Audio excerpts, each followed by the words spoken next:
7월의 세 번째 주일 우리 사부 예배에 나오신 여러분 모두 환영하고 축복합니다. 오늘은 까닭 없이 하나님을 경외하리까, 이런 제목 말씀 함께 나누겠습니다. 당분간은 욥기의 말씀을 좀 같이 나누려고 그러는데요. 욥기 이 성경책은 참 독특한 책입니다. 일단 그 구성에 있어서도 조금 특별한데요. 1장과 2장은 산문으로 이루어져 있고 3장에서 41장까지는 대부분의 내용이 시로 되어 있습니다. 그리고 맨 마지막에 42장은 다시 또 산문으로 이루어져 있는 독특한 구성입니다. 그런데 우리가 욥기를 흔히 이제 지혜 문학이라고 부르게 되죠. 이 지혜 문학이라는 점에서 욥기는 특별히 더 주목을 받게 됩니다. 지혜 문학은 역사 이야기를 다루는 책들과 좀 다릅니다.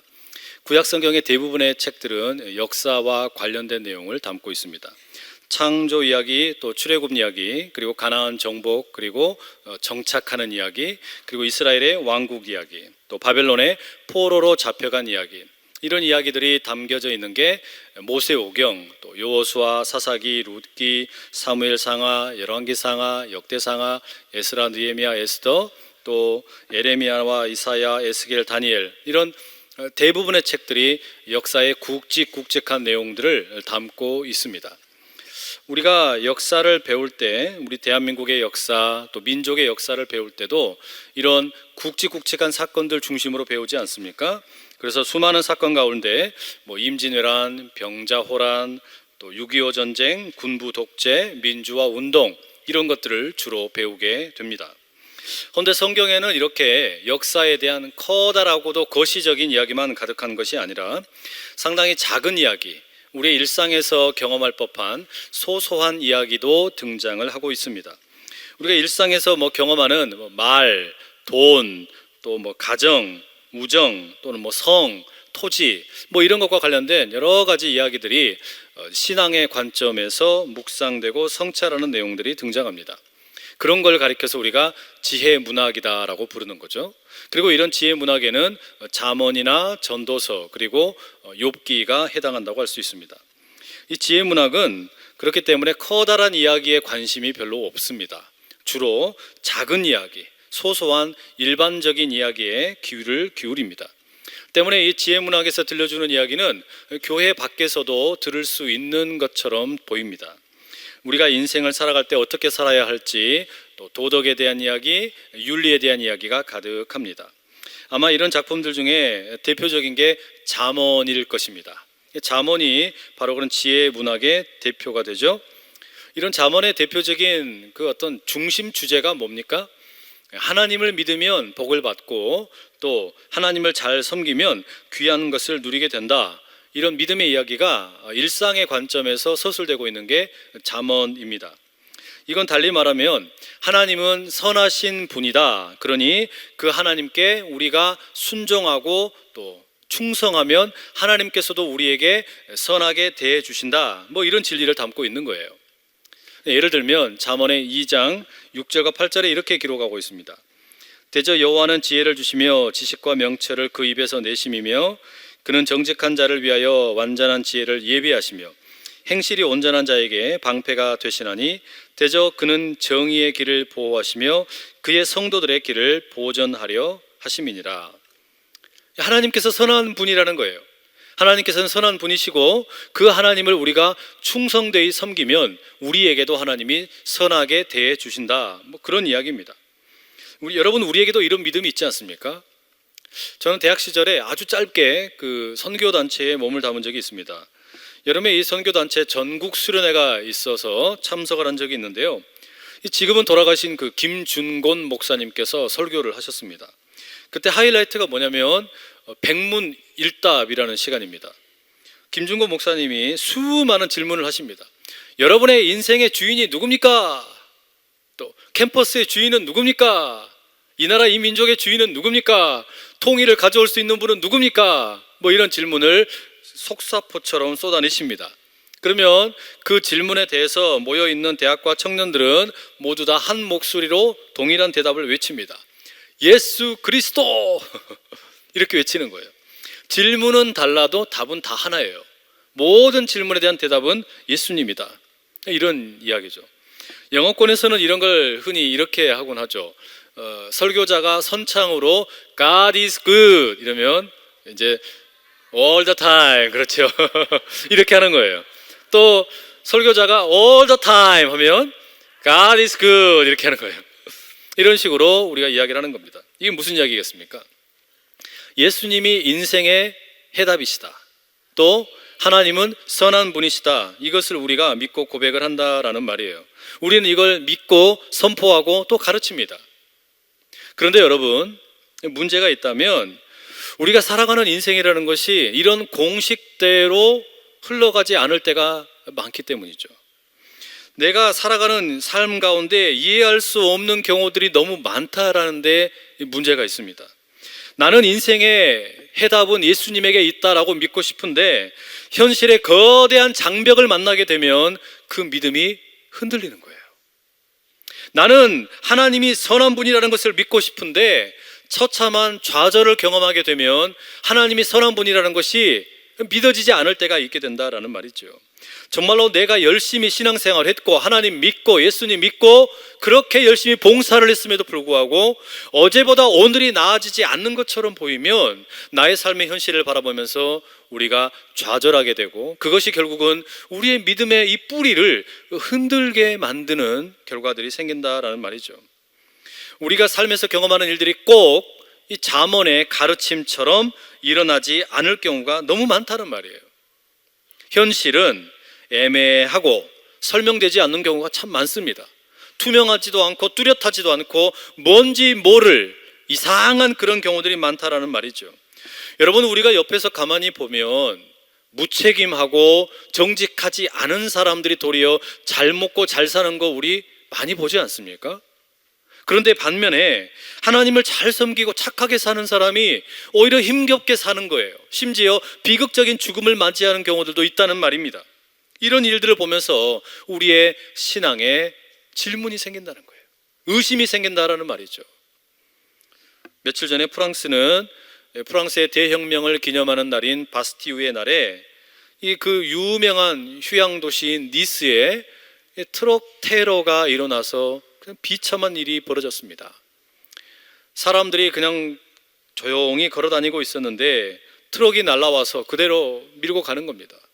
마치 볼링핀들이 튀듯이 사람들이 하늘로 솟구치고 무려 80여 명의 사람이 죽고 수백 명이 다치는 비극이 일어났습니다. 이들 가운데 과연 하나님을 믿는 사람 없었겠습니까?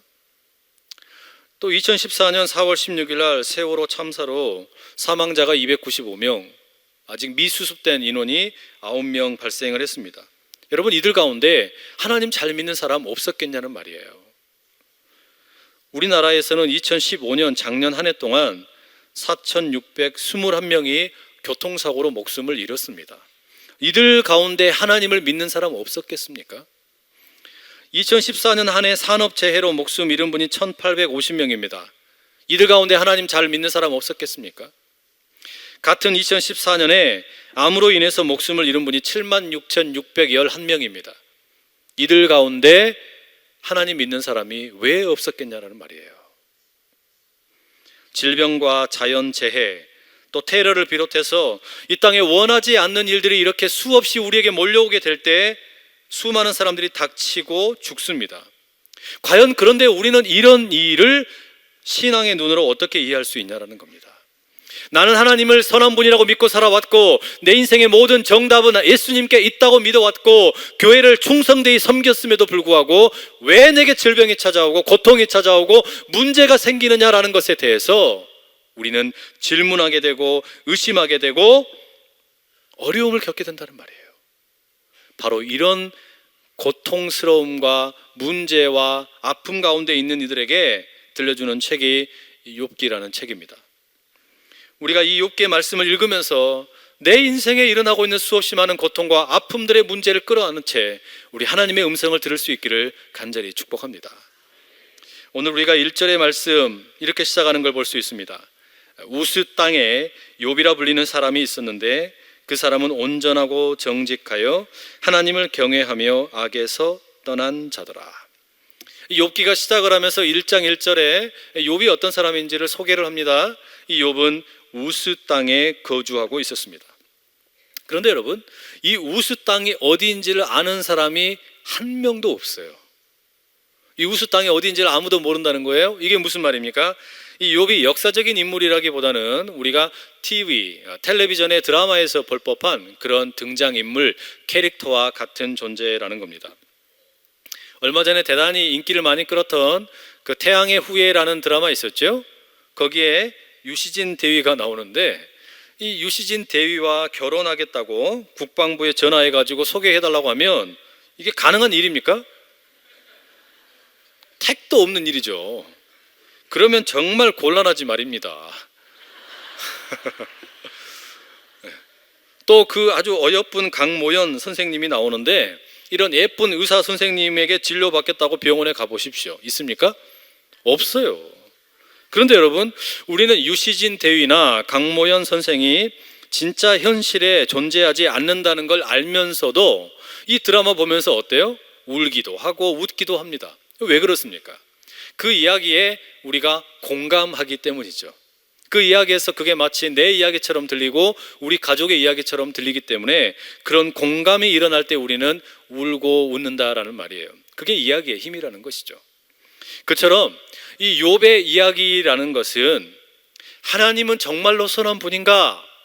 예수님이 정말로 내 인생의 정답인가? 이런 것 때문에 의심하고 있고 고통스러워하는 이들에게 들려주는 하나님의 드라마라는 겁니다.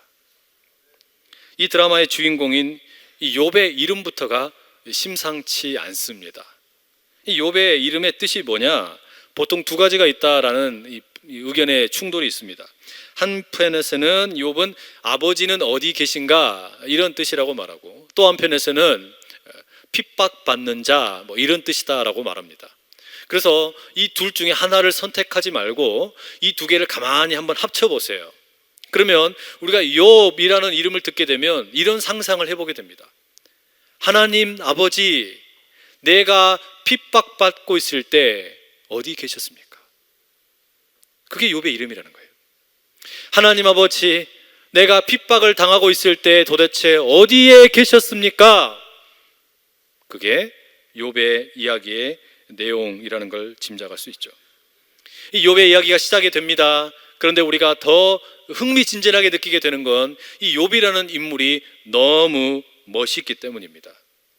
방금 읽었던 1절의 후반부에 보면 욥은 아주 훌륭한 신앙인으로 소개가 되죠. 그 사람은 온전하고 정직하며 하나님을 경외하고 악에서 떠난 사람이다, 이렇게 소개됩니다. 온전하고 정직한 사람이고 또 하나님을 경외할 줄 알고 악에서 떠난 사람, 참 멋진 사람이죠. 그러면 이런 사람이 성경의 가르침을 통해서 기대하는 게 뭐겠습니까?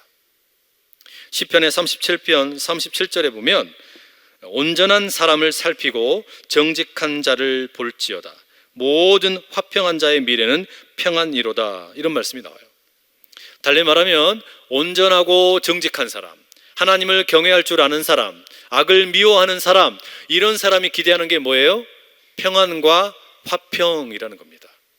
정말로 그래서 이 본문에 이어지는 내용에 보시게 되면 욥의 삶은 화평하고 평안한 삶이었음을 우리가 알 수 있습니다.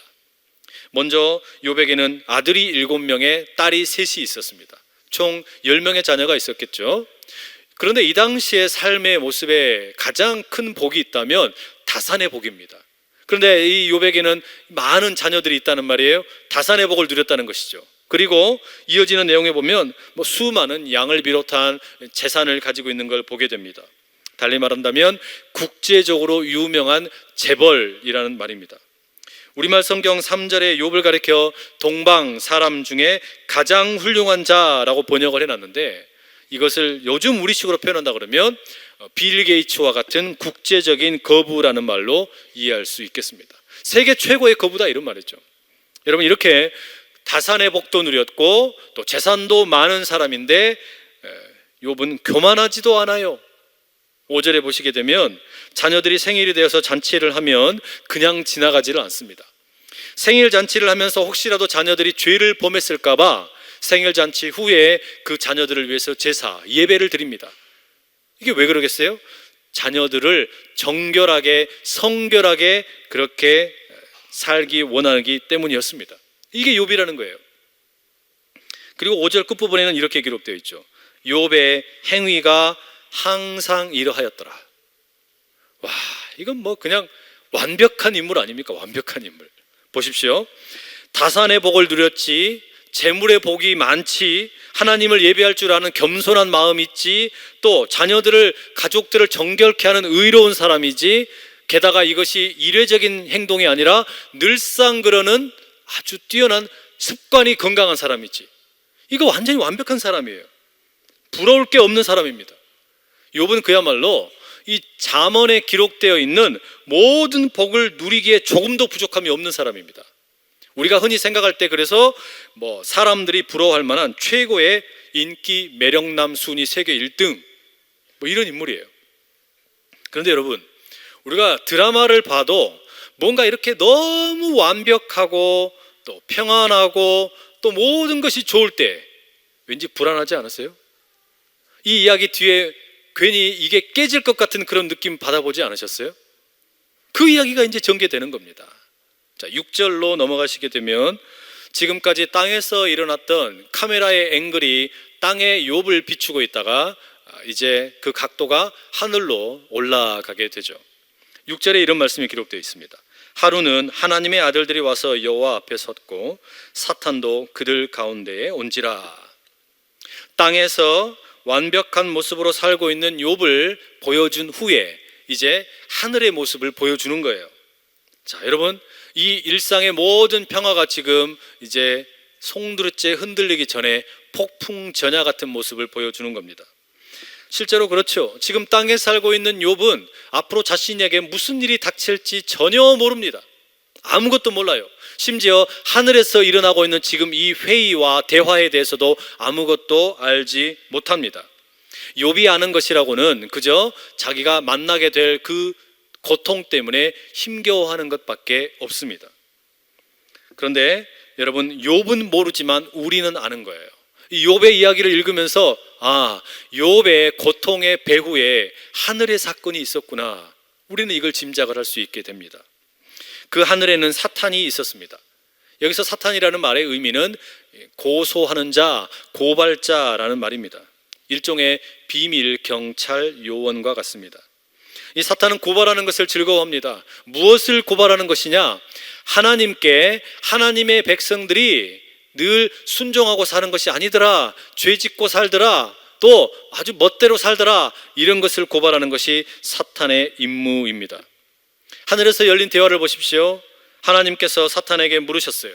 너는 어디서 왔느냐? 이걸 달리 번역해 본다면 어디를 순찰하고 왔느냐, 이런 의미로 읽을 수가 있습니다.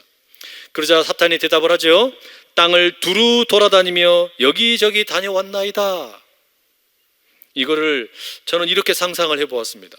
사탄이 고발자로 땅을 여기저기 돌아다니면서 하나님, 보니까 하나님을 뭐 제대로 예배하고 산다는 사람들, 아이고 다 거짓말이띠다. 가서 보니까 다 자기 속만 차리고 또 하나님 순종 제대로 안 합니다. 자기들 멋대로 삽니다. 다 거짓말쟁이에요. 이런 식으로 온갖 곳에 돌아다니면서 만난 사람들에 대해서 하나님께 일러 바치는 겁니다. 하나님께 고발을 하는 거예요. 그 이야기를 듣는데 하나님의 기분이 좋았겠어요? 하나님의 기분이 별로 안 좋으셨겠죠. 그러자 하나님이, 야 사탄아, 그런데 내가 자신 있게 소개할 만한 사람 한 명 있다. 그러면서 8절에 이렇게 얘기하십니다. 네가 내 종 욥을 주의하여 보았느냐? 그와 같이 온전하고 정직하여 하나님을 경외하며 악에서 떠난 자는 세상에 없느니라. 하나님께서 욥을 하나님의 종이라고 부르시면서 지금 그를 자랑스러워 하시는 거예요. 하나님께서 이 욥을 기뻐하시는 겁니다. 얼마나 기뻐하시는지 수많은 사람들에 대해서 고발하고 고소하고 있는 그 사탄 앞에서 욥은 다르다, 내가 이 욥은 반드시 보장할 수 있다, 이렇게 얘기하시는 거예요. 사랑하는 여러분, 저와 여러분이 하나님 앞에 그렇게 자랑스러운 존재로 인정받을 수 있기를 간절히 축복합니다. 하나님께서는 그렇게 소개하시는 거예요. 욥은 온전하고 정직하고 하나님을 경외할 줄 알고 악에서 떠난 자다. 여러분, 사탄이 그 하나님의 음성을 듣고 나서 뭐라고 대답을 합니까? 9절에 보시게 되면 사탄이 여호와께 대답하여 이르되 욥이 어찌 까닭 없이 하나님을 경외하리까? 이게 무슨 이야기예요? 이게 무슨 이야기입니까? 지금 사탄은 욥이 하나님을 잘 경외하는 거, 온전하고 정직하다는 거, 악을 떠나 있다라는 거 다 인정하는 겁니다. 그 모든 거룩한 행실에 대해서 다 인정을 하는 거예요. 그런데 사탄이 고발하는 것은 따로 있어요. 까닭 없이 그럴 리가 없습니다. 그 이유가 따로 있을 거라는 거예요. 그 원인이 따로 있다라는 겁니다. 아무런 이유 없이, 아무런 까닭 없이 하나님을 그렇게 온전하게 정직하게 섬기며 예배할 까닭이 없다라는 거예요. 욥이 아무런 이유 없이 경건하다고 생각하는지 모르지만 하나님 그러지 않을걸요. 하나님께서 뭔가를 해 주었기 때문에 욥이 저렇게 건강하게 사는 것이 아니겠습니까? 고발하는 겁니다. 까닭 없이 하나님을 경외하리까? 이 질문은 지금 저와 여러분에게도 주어지는 질문입니다. 여러분 스스로에게 이 질문을 한번 해보십시오. 여러분은 왜 하나님을 예배하십니까? 왜 하나님을 섬기시고 경배하고 시간 되면 주의를 지키고 소득의 11조를 드리고 아무 대가 없이 봉사하며 전도하며 선교하며 찬양하고 계시느냐 이 말이에요. 바로 그런 우리의 신앙생활에 대해 사탄은 오늘도 하나님께 고발하는지 모릅니다. 까닭 없이 저들이 하나님을 경외하리이까? 까닭 없이 하나님을 찬양하리이까? 까닭 없이 소득의 11조를 드리리이까? 까닭 없이 선교하고 전도하고 봉사하리이까? 하나님께 사탄이 우리에 대해서 고발하는 겁니다. 나는 왜 하나님을 예배하는가? 여러분의 대답은 무엇입니까? 오늘 예배를 마친 이후에도 계속해서 묵상하실 수 있기를 축복합니다. 이 사탄의 고발은 우리의 심장 깊숙이 들어오는 거예요. 우리의 내면에 깊숙이 들어와서 우리의 신앙의 본질을 건드리는 겁니다. 종교 심리학자들은 종교에 대해서 비본질적인 종교가 있고 본질적인 종교가 있다라고 말합니다. 비본질적인 종교라는 말은 뭐냐면 종교를 갖기는 갖는데 그것을 다른 목적을 위한 수단과 또는 도구로 삼는 것을 말합니다. 이런 게 비본질적인 종교라는 것이죠. 교회를 예로 들면 이럴 경우에 교회에 다니는 것은 사회적인 자기의 신분을 유지하고 말하자면 자기의 어떤 그 사회적인 사교를 위해서 소셜 클럽처럼 생각하는 거고, 또 한편에서는 자신의 어떤 마음을 치유하기 원하는 마음으로 그저 편안한 심리치유센터처럼 교회를 생각하는 것이죠. 하지만 본질적인 종교는 다릅니다. 본질적인 종교라는 것은 하나님을 수단이나 도구가 아니라 하나님 그분을 목적으로 생각한다라는 것이죠. 이게 본질적인 종교라는 거예요. 내가 어떤 원하는 다른 목적이 있어서 하나님을 이용하고 또는 수단으로 삼는 것이 아니라 하나님 그분이 내가 예배하고 찬양하는 목적의 대상이라는 것이죠. 하나님은 목적이냐 아니면 하나님은 다른 목적을 위한 수단이냐? 오늘 지금 까닭 없이 하나님을 경외하리까? 이 사탄의 질문은 그렇게 바꿀 수도 있겠죠. 여러분은 여러분에게 하나님은 목적입니까? 수단입니까? 우리가 이 질문을 다시 해야 되는 거예요. 사탄은 욥에 대해서 그렇게 하나님께 고발을 하는 겁니다. 욥에게 하나님 당신은 절대 목적이 아닙니다. 그저 수단이고 도구일 뿐입니다. 만약에 하나님께서 욥에게 소유물을 많이 주시지 않았다면, 재물을 많이 주시지 않았다면 저 욥이 저렇게 하나님을 경외하면서 섬기고 악을 미워할 리가 있겠습니까? 그게 10절의 말씀이죠. 주께서 그의 손으로 하는 바를 복되게 하사 그의 소유물이 땅에 넘치게 하셨음이니이다. 그러면서 사탄이 이제 하나님께 제안을 11절에 이렇게 하는 거예요. 이제 주의 손을 펴서 그의 모든 소유물을 치소서. 그리하시면 틀림없이 주를 향하여 욕하지 않겠나이까? 하나님께서 소유 많이 주셨으니까, 또 재산을 많이 주셨으니까 하나님께서 만약에 그 소유를 다 걷어가 보십시오. 그러면 틀림없이 욥이 하나님을 저주하면서 욕할 것입니다. 이렇게 지금 사탄이 하나님을 충동질하는 겁니다. 물질적인 번영 때문에 하나님을 예배하고 섬겼던 것이지 하나님이 목적 아니라니까요. 하나님이 지금 욥이 섬기는 이유가 아니에요. 욥이 예배하는 이유는 하나님의 목적이 아닙니다. 욥의 목적은 따로 있습니다. 이렇게 고발하는 거예요. 그러니 여러분, 가만히 보게 되면 이 사탄의 고발의 핵심이 뭐냐? 그 속에 들어있는 고발의 핵심은 하나님은 욥을 자랑스러워하고 욥을 기뻐하고 욥을 너무나 사랑스러워하는데 욥은 그렇지 않을 거라는 거예요. 그 사이를 갈라놓으려는 겁니다. 사탄은 그걸 고발하는 거예요. 하나님께서는 저에게 욥이 그렇게 자랑스럽고 사랑스럽고 기뻐할 만한 존재라고 말씀하시는데 과연 정말 욥도 그럴까요? 그 내면에 깊은 사귐이 정말로 있느냐라고 묻는 겁니다. 결국 욥께서 펼쳐지는 앞으로의 전개되는 모든 원인 모를 그 고통의 이야기는 하나님과 욥 사이에 진정한 사귐이 있는가, 이걸 알아가기 위한 일종의 믿음의 여정이라고 할 수 있습니다. 이 욥을 향한 사탄의 고발은 십자가에서도 동일하게 우리가 알 수 있습니다. 우리 주님 예수 그리스도는 온전하고 정직한 분이실 뿐만 아니라 하나님을 경외하며 악에서 떠난 분입니다. 악이라고는 없는 분이에요. 그런데 그런 예수님께서 십자가의 길을 가신다, 이거 너무나 이상한 일 아닙니까? 우리의 눈으로 보기에는 왜 예수님이 이런 고통의 길을 가셔야 하는지, 고난의 길을 가셔야 하는지, 도대체 왜 이런 너무나 힘겨운 일을 경험하셔야만 하는지 이해할 길이 없는 거예요. 왜 예수님이 이렇게 너무나 힘겨운 고난의 길을 가시는지 우리가 깨달을 길이 없는 겁니다. 그렇기 때문에 사탄이 예수님을 계속해서 속삭이는 내용이 뭡니까? 편한 길 가라.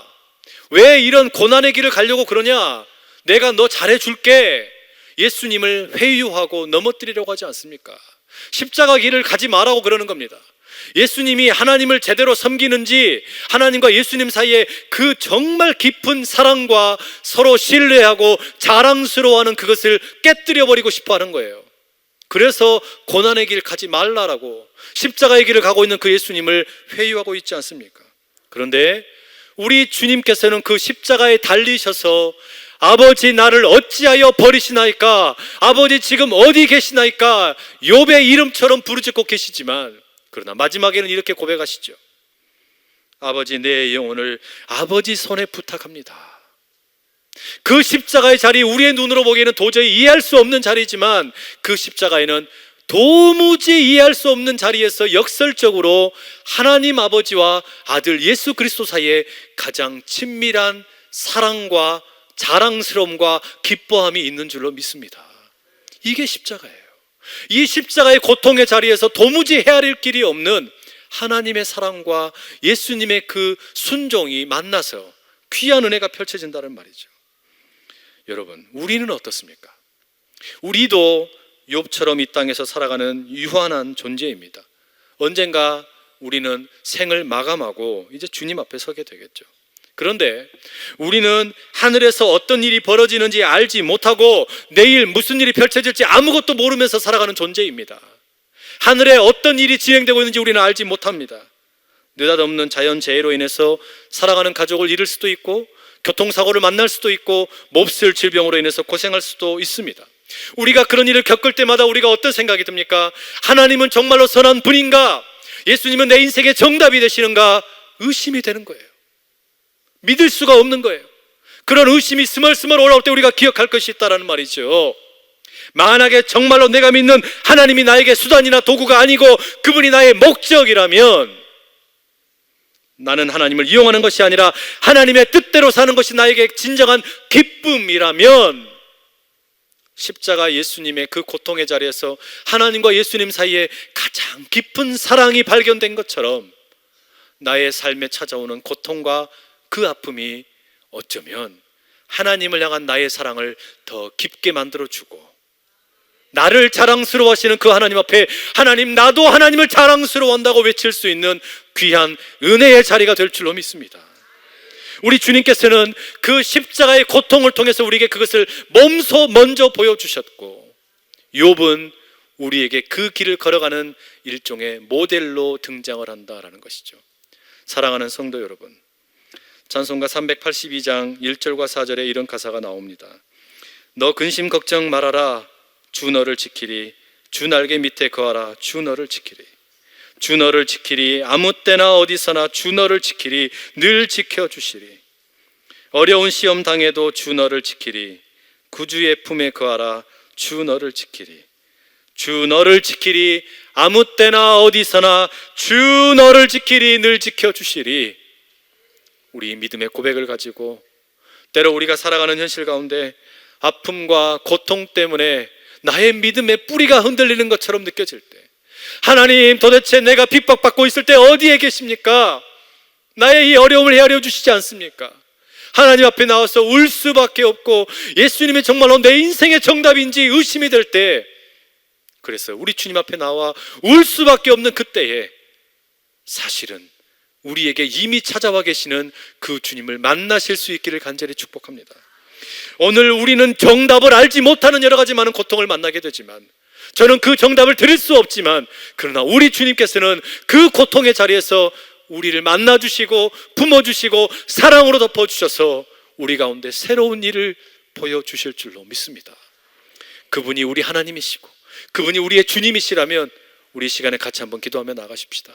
주님, 나는 하나님을 선한 분으로 믿고 있고 예수님이 내 인생의 진정한 정답이라고 믿고 있는데, 내 인생에 찾아오는 수없이 많은 고통 때문에 힘겹고 아픕니다. 울 수밖에 없고 주님의 도움을 구할 수밖에 없습니다. 그러나 주님, 하나님이 나를 자랑스러워 하신다면 이제 나도 이 고통의 자리에서 우리 하나님을, 우리 주님을 자랑스러워하는 주의 백성 되게 하여 주시옵소서. 우리 그런 믿음의 고백을 가지고 이 시간에 주여 힘있게 세 번 외치며 다 함께 기도하며 나가도록 하겠습니다. 주여, 주여, 주여. 아버지 하나님, 알 수 없는 고통의 자리, 때로 아버지 이유를 알 수 없는 아픔의 자리에서 주님을 향한 나의 믿음이 흔들리고, 하나님께서 정말로 나를 사랑하시는가, 예수님은 정말로 내 인생의 정답인가, 아버지 알 수 없어서 울고 또 울며 하나님께 정답을 구하는 우리를 아버지 하나님 헤아려 주시옵소서.